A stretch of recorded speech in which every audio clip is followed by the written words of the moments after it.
Hello everyone, and welcome to another episode of Rumors of Heresy. My name is Zareth, and I've got my first 10th edition tournament report for you today, folks. Now, if you've been watching this channel, you will know, probably, that I used to play in 5th edition and 6th edition. I had a fair degree of success in tournament play, but I had to quit for about 10 years. I'm really glad to be back. It's been very exciting, and this is my first tournament since I've been back. The army is mostly completed, and it's exciting times, folks. It's exciting times. Now, if you want to see how I've been discussing this army and what it can kind of do, at least from my perspective as a fairly new to 10th edition player, you can find this linked in the video description. It's just my analysis after winning 10 matches in a row of just practice games, of course, no tournament play, but I think some of them were fairly competitive. And this is what my army looks like, folks. There is one huge caveat, though. I really wanted to play in this tournament. This was my old stomping grounds way back in the day in Fort Collins, Colorado, and I really wanted to play in it. Even though I knew I wasn't going to have the full army ready, I'm missing 2 squads of 5 jump pack intercessors, and instead we've added in Vulkan and some tactical marines, which are completely just way inferior to what the type of list that I've been practicing with and wanted to use, but they were painted. I had to actually just add new bases to the old bases because they weren't big enough, except Vulkan apparently can have his old 25mm base because they haven't updated the model since then, so that's kind of fun. Anyways, mostly the same list, but a little bit different. I went in without any expectations because even though I wanted to win, I would be using tactical marines and Vulkan, which I just didn't have any experience with, didn't have any practice with, and I wasn't sure what to expect. I was excited to play, though. We can say that, certainly. Now, my first match ended up being against Retaliation Cadre Tau, which you've seen him before if you watched my first battle report ever. We're facing Garrett. He's the first player I got to play in 10th edition, and it was going to be really interesting to see if I could actually beat him. He's the first person to play and beat me as well in 10th edition. He won my first match against him, which is understandable and totally fine. But we're playing Burden of Trust, which is the strange match where you have to leave defenders on an objective, and if you do, you get extra 2 victory points. So I guess that kind of gives you some kind of payoff for not putting sticky objectives on and then leaving the objective. I don't have much experience with this one, to be honest, folks. The home objective only gives you 2 total if you leave someone to guard it, and otherwise it gives you nothing. We're doing the table quarters, and you can see the terrain. We'll talk about the terrain in a little bit, but it wasn't nearly the same as the terrain I'm used to playing on in Denver. You can see the objectives that are all circled prettily in blue, and my opponent had an interesting list. It's a little different than the one you saw the battle report for, which is good. It's good that we are all going to change our lists over time, but he had 3 Riptides, 2 Ghost Keels, and a lot of this other stuff, folks. Some fusion suits, some flamer suits, lots of stuff. The important part about this was he deployed extremely aggressively, very aggressively, and I decided to follow suit a little bit because if I got first turn, I would just win, and if I got second turn, probably wouldn't have too much damage, I hoped. And here's my deployment, folks. You can see the tacticals. We have them just kind of jammed together. I didn't know what to do with tacticals, folks. Honestly, I had no idea what to do with tacticals because I'd never used them. I had kind of a bad attitude about them. I forgot entirely until the end of the tournament that they're OC2 as well because they're BATTLELINE. So lots of issues, but you can see I deployed fairly aggressively here, and I put the infiltrators. I infiltrated them up on that top objective and just kind of hid them behind the pillar. They literally did not move the entire game. So I got first turn, which was a fairly big deal. I don't think I was gonna be too hurt if he got first turn because of how far back he put his Riptides, but one way or another, we've got secure no man's land and recover assets for our objectives and secondaries. Let's get into our discussion, folks. Okay, so first, I should just address the terrain here, folks. It's a cool set of terrain. This is terrain I got to use about 10 years ago. They haven't updated it for a while. It's a local game store that doesn't have an incredibly robust or competitive local meta. That's just how it is, and that's no shade on them. And it's not me complaining or being elitist or anything to say that this was terrain that I did not prefer to use, because frankly, even if it was perfect for tournament play, which this doesn't support Pariah Nexus boards that well, and God, it's expensive, guys. It's like $250 if you want one table's worth of really good terrain. So I totally get it. Local stores without that pressure from their game group is probably not going to update their terrain all the time. It's understandable, it's acceptable, and I need to adapt to it. But I was struggling too, guys. I was really struggling too, because I've only played at one store. They happen to have an incredibly competitive meta, and they have very, very Pariah Nexus-y terrain. And so we need to get past that and do the best we can. So I highlighted one of these little slides here to show you kind of what we did. We still had some line of sight blocking terrain. We still used like footprints where we could, and we agreed upon what was what before we started, and it was good. We made the best of things, right? And that's really the what you got to do here, folks, sometimes. Now, I've played Garrett before. I've told you that just a minute ago in the intro. This is actually my third game against him. We got paired a second time a while ago. I did beat him pretty handily, though I think he had deployed pretty aggressively. Again, he deployed very aggressively here for Tau. I was surprised that he put so many models and units within arm's reach of me. And the goal here, honestly, guys, is I got first turn. Let's just make the most of it. Kill as much stuff as possible. Put a ton of pressure on Garrett and see where things go. Alright, this is what the game looked like right before I started my turn. You can see, I think he might have deployed a little too close with his ghost kill on the right-hand side there, but we didn't catch it when it happened, and so we started my turn. The Land Raider decided to just go quickly and aggressively to the corner there. It destroyed those stealth suits that were sitting on the objective. It did maybe a little bit of damage to the ghost kill that was nearby. Who really knows? The Executioner was able to kill a piranha from long range and did some damage to the ghost kill as well. And then, even though Vulkan was in the middle, on the objective in the middle, he did put Forge Father, which was the buff that lets you reroll wounds on torrent weapons. He put that on the ghost kill because he was visible within 12 inches, and the Vanguard veterans used their 1 CP to do Immolation Protocols, which does devastating wounds on a 6, and we got to reroll it. With all of their hand flamers, they managed to finish off the ghost kill, which was fairly exciting, to be honest. And Vulkan introduced some flames to the Kroot and turned them into s'mores or something. I don't know how that works. If that sounds delicious, though, for some reason. And then he was able to charge the stealth suits, and Vulkan rolled 5 ones. He rolled a couple ones to hit, and then the rest of the ones to wound, and did not do any damage at all to those suits. I think that the Infernus themselves rolled fairly poorly and ended up killing 1 suit total, even though they had 30 attacks. Fairly embarrassing display for Vulkan, but we did take that center objective. We destroyed everything touching the right-hand objective, and we're holding the top objective with our infiltrators. That's what they're called.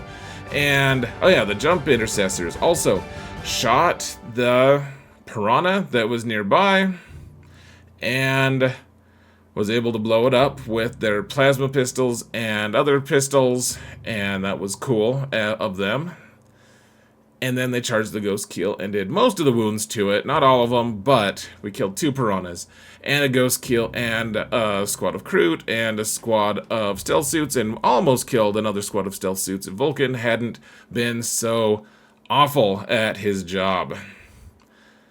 Their Bernie suits did their uppy move so that they would be able to deep strike wherever they wanted to. That's part of Retaliation Quadra's many benefits. And that was it.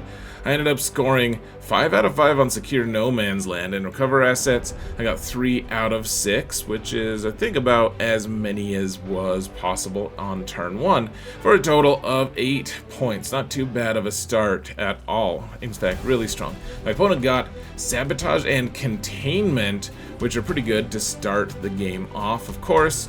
So, his Flamer suits, they deep struck onto that really tall pillar-y thing up at the very top, and because the Ghost Keel can retreat, you can fall back and still shoot and charge and all of that stuff. He did that, and the Flamer guys, along with everyone else who shot at him, there was a bunch of Breachers nearby, a Riptide, the Ghost Keel itself, everything shot into those jump pack intercessors. They killed everyone except for the Chaplain, who I believe was in fact wounded here a little bit, and he doesn't have that many wounds, so that was a little bit sad. And Vulkan in combat did kill the stealth suits, because he should have killed them in the first place. He just rolled an epic number of ones, so good result there. And honestly, if a Tau army is going to shoot their entire amount of guns at one squad, I was totally fine with the jump pack intercessors dying, especially because we got a bonus Chaplain to stay alive as well. You can see there's a Sabotage Riptide on the bottom right corner there. He's sabotaging some ruins. I don't think I pointed that out, but that did happen. He didn't do Containment this time, but the Sabotage was done. We just scored it early, which actually turns out it was a little bit of a mistake. I should note here, folks, that those suits tried to land in the little back zone area by the infiltrators, but the infiltrators stopped them from being able to deep strike within 12 inches, so they instead went onto that little pillar thing, which was good. Those guys would have probably died and lost me that objective. But we got turn 2 here, and I got Sabotage and Containment as well. It was like I was copying him. Now, I had 2 victory points from my own home objective, and then because I was still sitting and holding, I was defending those other objectives. I ended up with 6 victory points and another 6 victory points. They were with 4 each, and then plus 2 for each defending unit. So ended up getting a decent number of points there as well. 14 on turn 2, which is honestly that's quite a few. That's a tough act to follow for the Kroot, and we're off to the races, folks. 22-3 going into turn 2. And so Vulkan stayed on the objective, but they did kill all of the Breachers who were nearby because they're all Flamers, and it was pretty epic.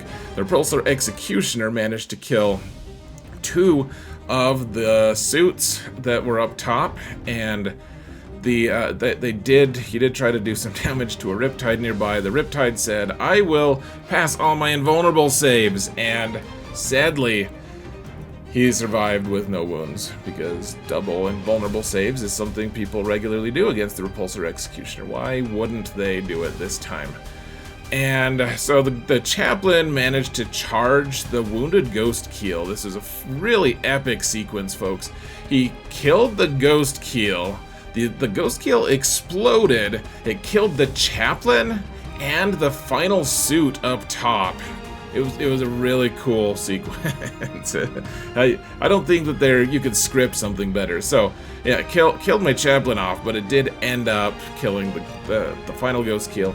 And now all he has is the Commander with the Flamers. Commanders can carry like 4 Flamers, guys. Did you know? It's really strange and powerful. I'm very impressed.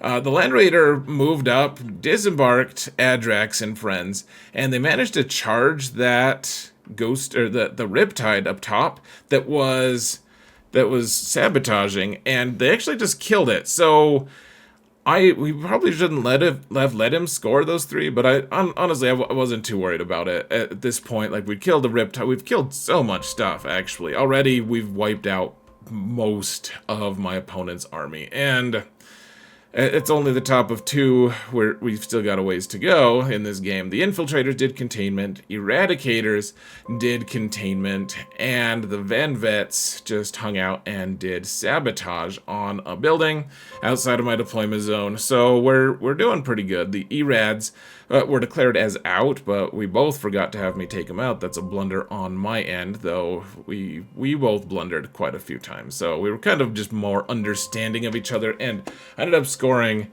another 9 for secondary. It's 31-3. We're already kind of just running away with it, which is, he scored 2 points here, folks. 2 points on his objective because he was guarding it, but he didn't hold any of the 3 other ones, and so he's up to 5-31 here, and we played a little bit more. Farsight deep struck pretty close to the Land Raider, even after I had warned him about it, and so I overwatched, killed everyone, including Farsight. I killed most of them on turn 1, or turn 2, the turn that they deep struck, but then I managed to mop them up on my own turn 3. We ended up just calling it, guys, because he'd just been caught totally on his heels, and even though he still had, he actually charged a Riptide into my Blade Guard, and they got the kill on his turn 2, and I managed to take his objective at the end, and that was it, folks. That's all she wrote. We ended up with a pretty massive win on game 1. Like I said, folks, pretty big win for the Salamanders. We did do our secondaries. I made sure to throw him some secondaries as well, but he didn't score any on the primary because I just took those objectives. If I went first, I don't think that there was ever going to be a different result from that, unfortunately. I think if he had gone first, he had the opportunity to put a lot more hurt on me, though I do think that in this particular scenario with the lists that we both had, I probably had a pretty big advantage just going into this match in the first place. So good match by Garrett. Let's see what's gonna happen after a big lunch of pizza and a match against Templars. Okay, so next up we're up against Black Templars, and I've never faced this faction before. This is a fairly punchy group, and we're playing Purge the Foe, which is the kill more, hold more mission, and it can be fairly complex to figure it out, and we didn't have much terrain on the board. As you can see, I had 2 pieces of terrain in my entire deployment zone, and I guess we had one that was completely and utterly irrelevant, that just did nothing at all. It's like, here, have some ruins in a part of the board you will never go to. So, you can see I just kind of deployed as, it's kind of a green tide, honestly, guys. The Tactical Marines up top, but we gotta hold these objectives. My opponent placed 2 Gladiator Lancers in places that, in fact, I put the arrow in the wrong place, guys. The Lancers were both of them in kind of close to each other. The one that the Lancer 2 should be pointing at the building that the Lancer 2 text is on. It could be deployed it like right in the corner there. He had some infiltrators there, and he had some intercessors there's some jumps intercessors that could deep strike in a little bit later. I placed my stuff, like I said, kind of in a horde style, and I put the Land Raider Redeemer in a really dumb place, and we'll talk about that almost excruciatingly in detail. So first off, his Lancers, you can see the Lancer where it's actually should have had the arrow pointed at. They both got out and immediately destroyed my Land Raider, which it should not surprise you. Lancers are amazing at shooting, even though I popped smoke, and he just got really good rolls. It didn't deter him at all. Of course, he gets re-rolls and stuff. It was... He didn't even put Oath of Moment on my Land Raider, guys. And I popped smoke, I got cover, save, all that stuff. I failed my saves, and the Land Raider died. It was horrible. Horrifying. So let's rewind just a little bit, because the game essentially ended right here, and it's frustrating, but let's talk about it. So in hindsight, the Lancers easily had line of sight to the Land Raider. There's no debate here. I genuinely thought that I didn't give him line of sight there, and that was just false. I was totally, completely, absolutely wrong.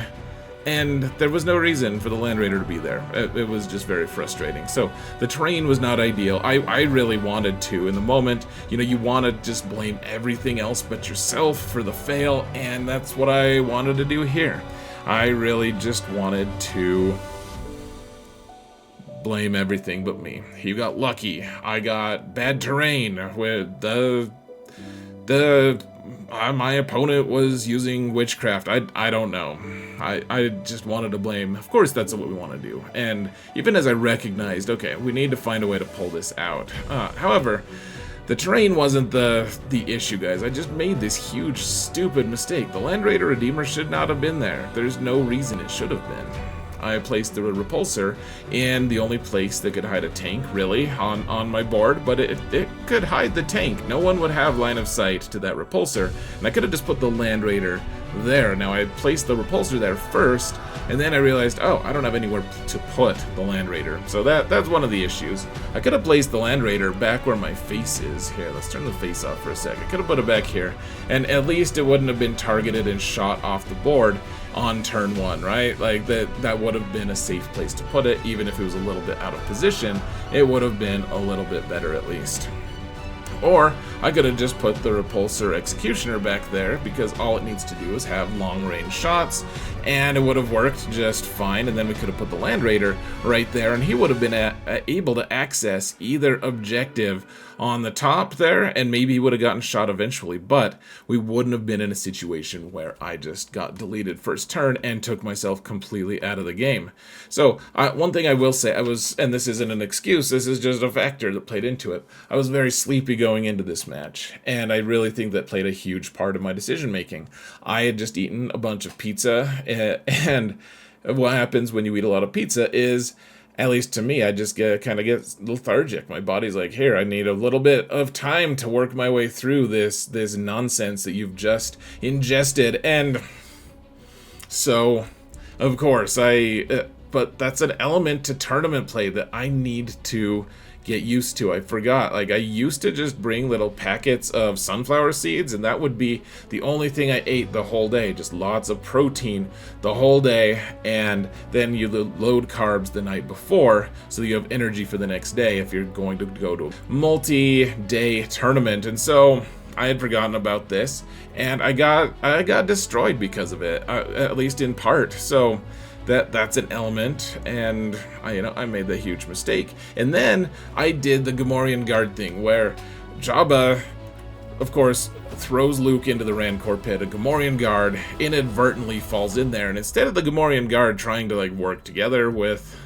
Luke, which obviously wouldn't work here with my opponent, he wasn't going to help me, which he shouldn't, but the Gamorrean Guard just panicked. He's like, maybe they'll let me out, even though he knew that everyone would just love to watch him get eaten. And so I made a bunch of dumb mistakes here too, and the dice didn't bail me out. It didn't help that my opponent got some really fire rolls across the time as well, and that's fine. We have to learn to adapt to that.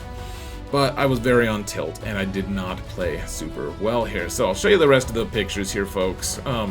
Yeah, we moved up. There's a big clash for the middle objective there. He put his 10 Terminators with the Chaplain on there. He got a really good roll to start with, and was able to run them onto the objective, or advance them onto the objective with a 6. And so my Infernus, my Vanguard Vets, and everyone went to fight them, and they eventually all died. I did end up killing quite a few of them, in fact. And at the end of the day, Adrax and the Blade Guard lost to the Sword Brethren on the bottom there. And after he had tanked, I think, 4 invulnerable saves from Adrax, the Emperor's Champion, he needed 4 up invulns, and he saved all of them. Every single friggin' one of them, folks. So I ended up, we'd called it there. It was frustrating. They were chopping up my guys. I got impatient with my jump back intercessors because I wasn't able to take. I tried to shoot his Gladiator Lancer with his Lancers killed both of my tanks, and my tank did absolutely 0 to him because he saved his stuff, or I just rolled poorly, or both. was just a very ugly match, and so we called it. And I don't remember how many points he gave himself, somewhere close to 90. He didn't even have his army painted, so he was operating at a -10 points to start with, but he still beat me very fair and square. I made some stupid choices, and it was my fault. I feel frustrated by it, but it was my fault, and you can't move forward and get better without admitting that sort of thing. And so we didn't score that much. We lost. Embarrassing, awful failure, but we've still got one match to go. Can I maybe make it into the placings if I do well enough in this match? I guess let's find out. Gee willikers, we've got a match against Astra Militarum. This is the first time I've played against Imperial Guard in 10th edition. I used to play against them all the time, but this is going to be interesting. A second faction in a row that I haven't faced. Of course, it's in a tournament setting, but let's see what we can do about it. So, supply drop. This is one I don't have much experience with either. It's the one with disappearing objectives on the side or the middle. It just depends on how you roll. And as the two that disappear, the other two, and then eventually one becomes more valuable, and in the end. So you can see the 3 in the middle are the ones that are going to disappear after turns 3 and 4. And I guess for 1 second, let me just show you this terrain. This is what we decided to do, folks, because the hills couldn't just be 2-inch terrain and let the Imperial Guard just completely run me over with their superior shooting. We decided to use these like footprints and ruins. So you'll see that even though it's a little awkward to say that you have a ruin that's completely surrounding you, we decided to use it that way so that we'd have some terrain that was actually usable, which I very much appreciated my opponent would do, even though it probably gave him a little less of an advantage. So you can see the little lines I traced there just to kind of show you what we chose to do and how we chose to do it. Now he put Chimera with some Boltgun in reserves and Iron Hand Draken. He has Gaunt's Ghosts in reserve as well, and then he's got a couple Lehman Russes. One of them's an Exterminator, one of them is a battle tank, and then he's got this Storm Sword, which is a really epic, huge, crazy tank that's worth 500 points. It's got 4 las cannons, 5 heavy bolters, and its main gun is just completely insane, as you'll see in a little bit. Then he's got Chimeras with Catachans in them. He's got that Lord Solar Leontis, which every single guard player is using. Apparently he's got some more Boltguns. It's a pretty impressive, expansive, huge, crazy list. You can see I placed everything except for 5 tacticals that both had both of the Melta weapons in reserve. I also had the Land Raider Redeemer and the Repulsor kind of hiding out so that he wouldn't be able to see me or shoot me, because remember, we're using these as footprints, which means you don't have visibility of these units until they poke their head into them, and so as long as I stayed right behind them, he wouldn't be able to see me. And if I put my infantry into those, like standing on the hills, then he wouldn't be able to see me either, because we're using them as line of sight blocking ruins. So one of the objectives, the one that I chose for Vulkan's main objective, the one that he gets 10 OC if he's standing on it, that one was going to disappear after turn 3. And then the one up top was going to disappear after turn 4. So that wasn't ideal. The center is very much in my opponent's line of sight of all of his guns, as you can see. So I ended up getting first turn. I got Sabotage and no prisoners. Whew, boy. I was tired at this point, and I'd never faced this army before. It's kind of stressful. I know what it feels like to face it, though. I mean, I do have the feeling of it that we used to be about half of my games back in the day, because the people I used to play against loved Imperial Guard. For some reason, they loved it. So, kind of knew what it would feel like, just a ton of guns and weak soldiers manning guns. So I knew he was going to shoot me and shoot me some more and shoot me some more and probably kill me with his big tank, all of that stuff. And I was prepared to deal with the significant loss of life that would accompany that. However, the idea would be to just hold objectives as much as we can, be opportunistic about the opportunities that were afforded us by whatever my opponent wanted to do, because if we held objectives, probably he couldn't shoot me off of every objective every turn. So we needed to figure out exactly what the right mix was, what the right balance was, kind of keep him from destroying everything in one turn though. It was going to be kind of a tricky thing, and I just needed to kind of feel things out, and I was pretty tired. The one thing that was nice was he was tired too. So let's jump into it, folks. We just kind of moved everything up. I didn't take a picture until after his turn, I believe. So we moved everything up. Vulkan got onto his objective, and everyone just stood inside of the ruins or behind them, just kind of waiting. The Executioner did get some shots into the Boltgun, which I don't think I detail here. I did end up killing almost 2 full Boltgun, and I think maybe, was this turn 2? Maybe he got fried. I don't remember all the things, guys. We were both so tired going into this match. It's a tough thing when you're not used to playing 3 games in a row. We were both very brain tired. We were just weary. So I managed, I think he got some scouting moves is what he ended up getting. And so I shot the Boltgun, got a couple good wounds on him, and then I did manage to get a long shot with the Repulsor Executioner and shot his Chimera that's on the top. You can't see it, and I ended up doing all but one of its wounds, so it was just sitting there on 1 wound. So Executioner did pretty good. It would have been a lot gooder if he had managed to actually do some damage to him, though, some real damage. These guys that I'm pointing at here are sabotaging. They're saboteurs. Very cool, and that's all I got. I got 3 points for sabotage, and that was it. Very, very underwhelming. He got overwhelming force, however, and engage on all fronts, and he moved up a little bit.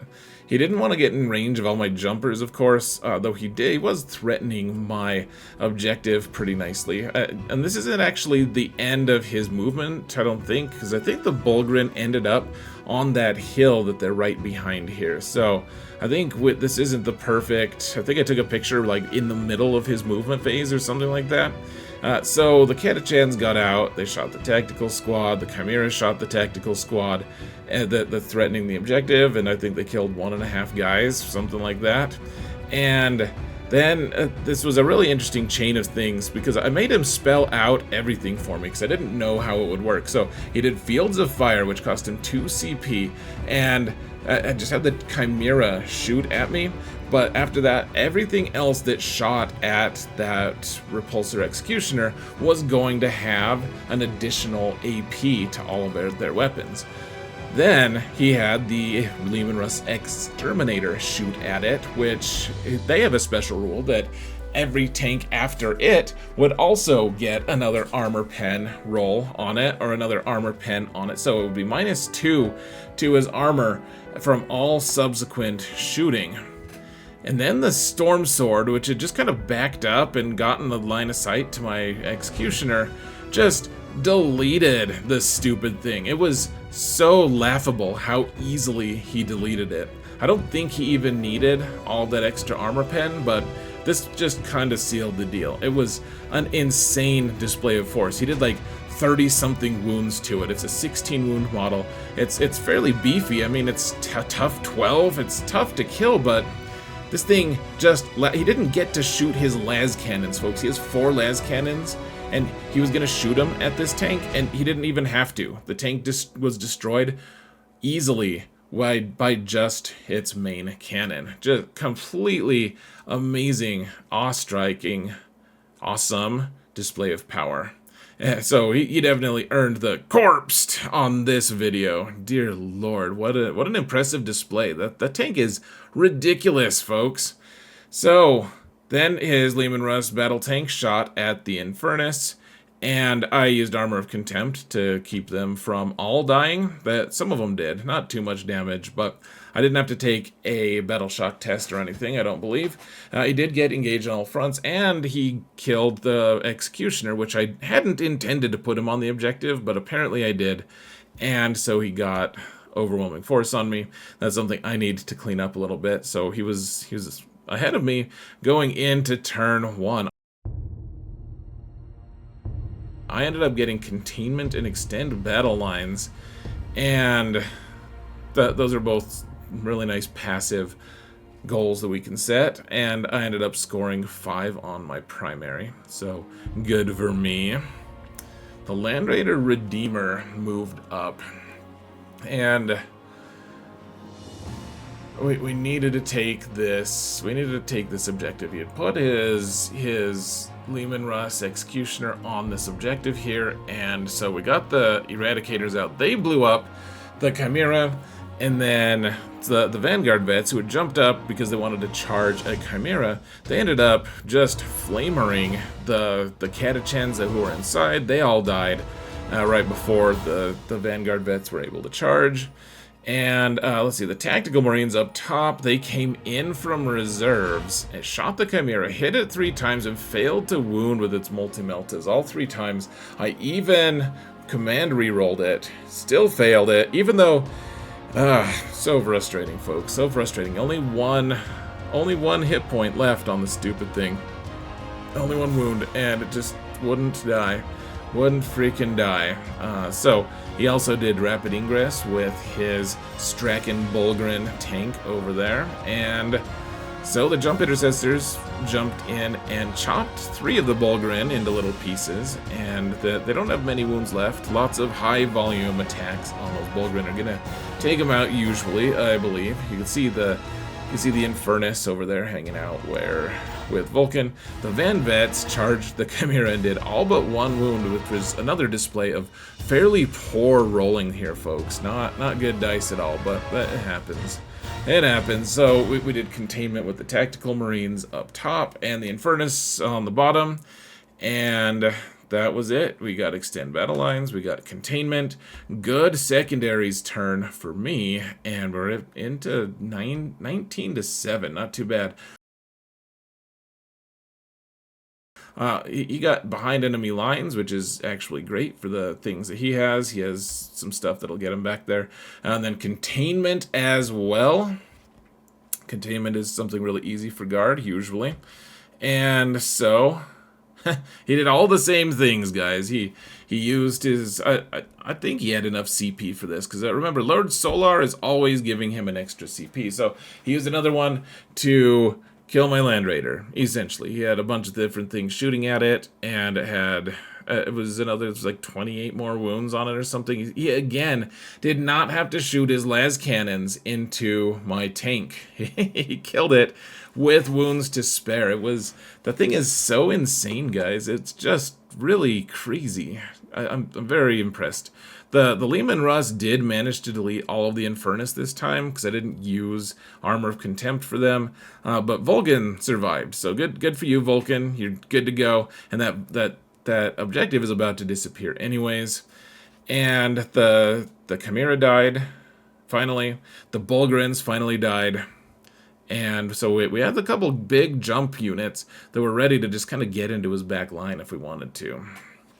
So the Catachans up top did some containment, the Gaunt's Ghost did containment, and they were also in my deployment zone so that they could get the behind enemy lines thing. So they ended up scoring really well as well. They got 9 points for their secondaries, and they only scored 5 on primary, of course, because we're trying our best to at the very least keep him from scoring on his primary. I can't really control his secondaries that well, at least not yet, but he ended up going a little ahead of me here, 21 to 19 at the end of 2. My secondaries here, Storm Hostile Objective and Marked for Death. Now, I'd killed enough stuff that he didn't actually have enough stuff that could not be threatened. So he ended up picking a few things that were available to me. I ended up scoring 5 this time as well. Vulkan scored that one for me, even though his Infernus squad proved to be inferior to the task of surviving. He still scored for me. Attaboy, Vulkan.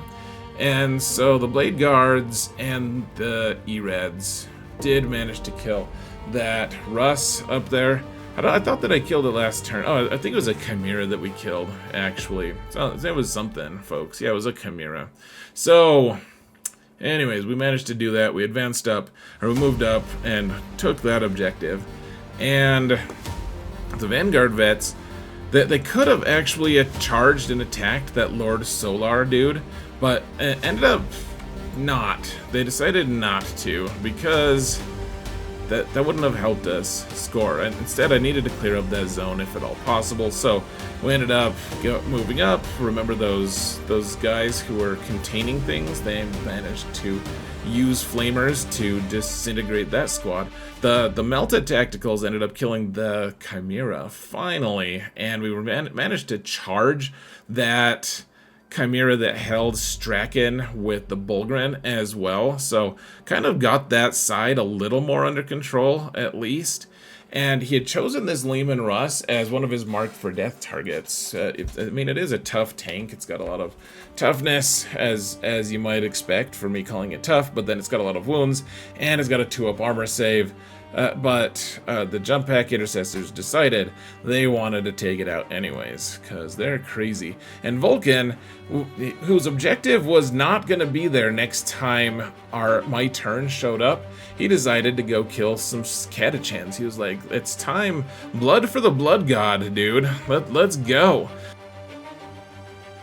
So, anyways, he did I think roast and kill all of those guard that I pointed at. I don't have pictures beyond this point. So guard turn 3, he got storm hostile objective, he got area denial, which are both decent.